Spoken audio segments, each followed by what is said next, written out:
আসসালামু আলাইকুম। আমন্ত্রণ জানাচ্ছি 52 ওয়ার্ল্ডে।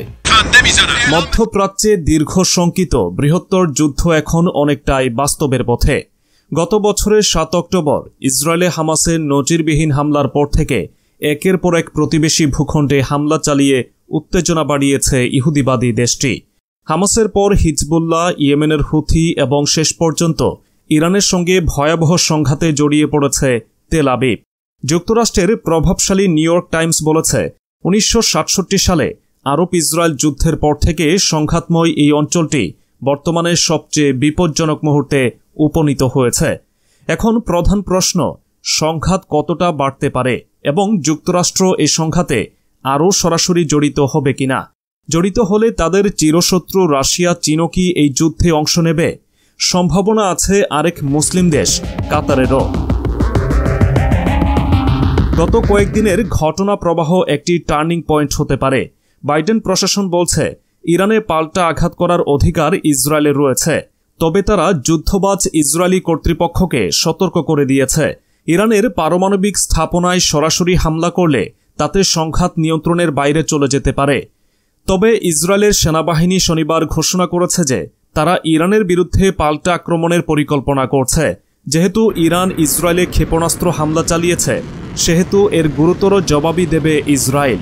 ইসরায়েলি রেডিও আর্মি জানিয়েছে, তারা ইরানে লার্জ স্কেলে আক্রমণের প্রস্তুতি নিচ্ছে, অর্থাৎ এটি কোনো ছোট বা মান রক্ষার আক্রমণ না।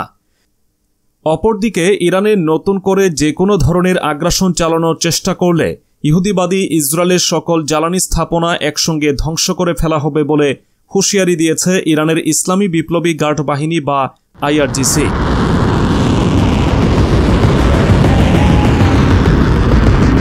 আইআরজিসি এর deputy commander major general Ali Fadavi শুক্রবার লেবাননের আল মায়াদিন টিভি চ্যানেলকে দেয়া এক সাক্ষাৎকারে এই হুঁশিয়ারি দিয়ে বলেছেন, ইরানে হামলা চালালে নিজের অস্তিত্বকে ঝুঁকির মুখে ফেলবে ইহুদিবাদী ইসরায়েল। দখলদার সরকার যদি কোনো ভুল করে, তাহলে আমরা এটির জ্বালানির সকল উৎস, সবগুলো বিদ্যুৎ উৎপাদন কেন্দ্র, সব তেল শোধনাগার ও গ্যাস ক্ষেত্রগুলোতে একযোগে হামলা চালাব। ফিলিস্তিন ও লেবাননে ইহুদিবাদী সেনাদের ভয়ঙ্কর সব অপরাধের শাস্তি দিতে গত মঙ্গলবার রাতে ইরান ইসরায়েলের সামরিক স্থাপনাগুলোতে বড় ধরনের ক্ষেপণাস্ত্র হামলা চালানোর পর তেল আবিব ইরানের তেল ক্ষেত্রগুলোতে হামলা চালানোর হুমকি দেয়। ওই হুমকির প্রেক্ষাপটে জেনারেল ফাদাভি পাল্টা এ হুঁশিয়ারি দিলেন। তিনি বলেন, ইরান একটি বিশাল দেশ, যার রয়েছে বহুমুখী অর্থনৈতিক কেন্দ্র, অথচ ইসরায়েলের মাত্র 3টি বিদ্যুৎ উৎপাদন কেন্দ্র ও কয়েকটি শোধনাগার রয়েছে। জেনারেল ফাদাভি বলেন, ওইসব কেন্দ্রে একযোগে হামলা চালানোর সক্ষমতা আমাদের রয়েছে। এদিকে ইরানের সেনাবাহিনীর commander major general Abdur Rahim মোসাভি শুক্রবার আল মায়াদিনকে বলেছেন, ইহুদিবাদী ইসরায়েল যদি কোনো কাঁচা কাজ করে, তাহলে তাকে ভয়ানক ও ধ্বংসাত্মক জবাব দেয়া হবে। তিনি বলেন, আমরা অতীতে ধৈর্যের চরম পরাকাষ্ঠা প্রদর্শন করেছি, কিন্তু এখন আমরা উপযুক্ত সময়ে নিখুঁত ও ধ্বংসাত্মক জবাব দেওয়ার প্রস্তুতি নিয়েছি। জেনারেল মোসাভি বলেন, ইসরায়েল যে কোনো পর্যায়ে যতখানি আগ্রাসন চালাবে, তেহরান তার চেয়ে শক্তিশালী জবাব দেবে।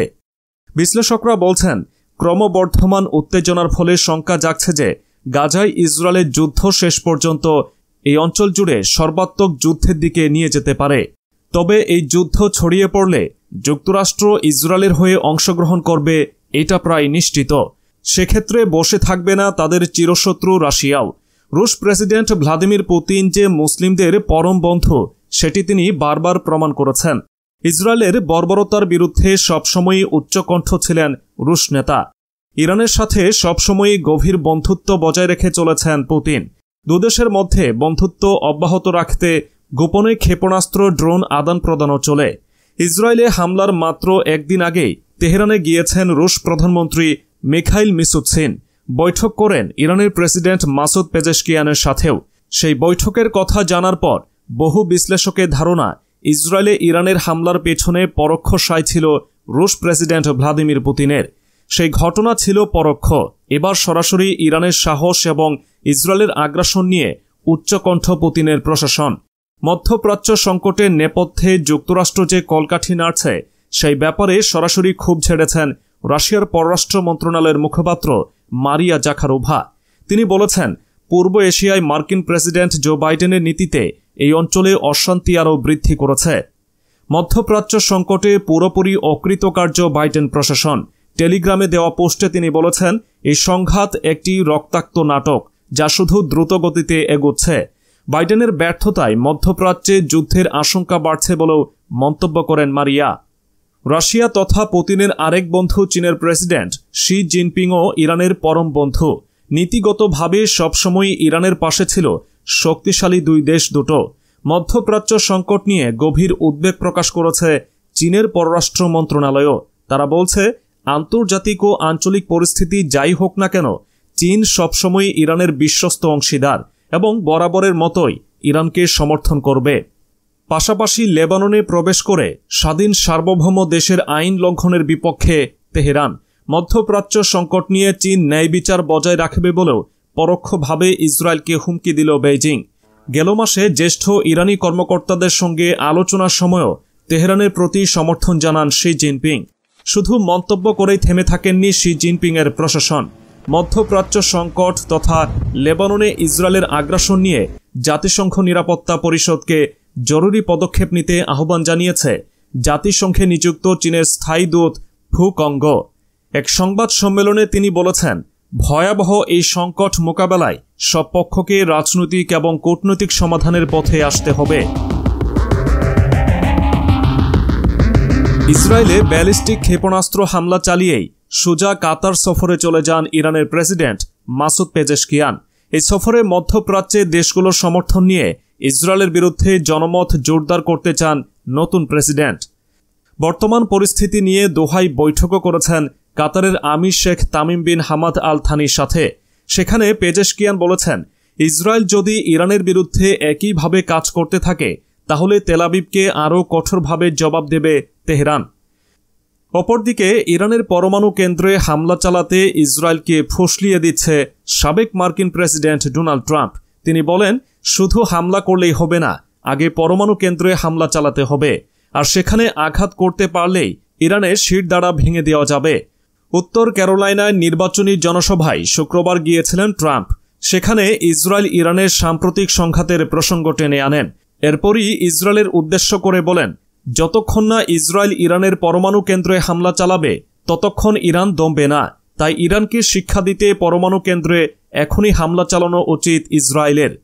গত বুধবারই প্রেসিডেন্ট জো বাইডেনকে সাংবাদিকরা প্রশ্ন করেছিলেন, ইরানে হামলা চালানোর ঘটনাকে কি তিনি সমর্থন করছেন? তখন বাইডেন তার উত্তরে বলেন, একদমই না। এই প্রসঙ্গেই বাইডেনকে কটাক্ষ করেন ট্রাম্প। বাইডেনকে যখন প্রশ্ন করা হয়েছিল এই সংঘাত সমর্থন করেন কিনা, তখন উত্তর দেওয়া উচিত ছিল, আগে ইরানের পরমাণু কেন্দ্রে হামলা করা প্রয়োজন, তারপর পরের বিষয় ভাবা যাবে। কিন্তু সেই উত্তর তিনি দেননি বলেও মন্তব্য করেন ট্রাম্প। গত 2 সপ্তাহেরও বেশি সময় ধরে লেবাননে হিজবুল্লাহর সঙ্গে সংঘর্ষ চলছে ইসরায়েলের। হিজবুল্লাহর পাশে দাঁড়িয়ে ইসরায়েলে হামলা শুরু করে ইরান, ফলে এখন ত্রিমুখী সংঘর্ষ শুরু হয়েছে। লেবাননের পাশাপাশি ইরানেও হামলা আরও জোরদার করেছে ইসরায়েল। পাল্টা ইরানও হামলা চালু রেখেছে। এমন আবহে ইরানকে দমানোর জন্য তাদের পরমাণু কেন্দ্রে হামলা চালানোকেই শ্রেয় বলে মনে করছেন ট্রাম্প।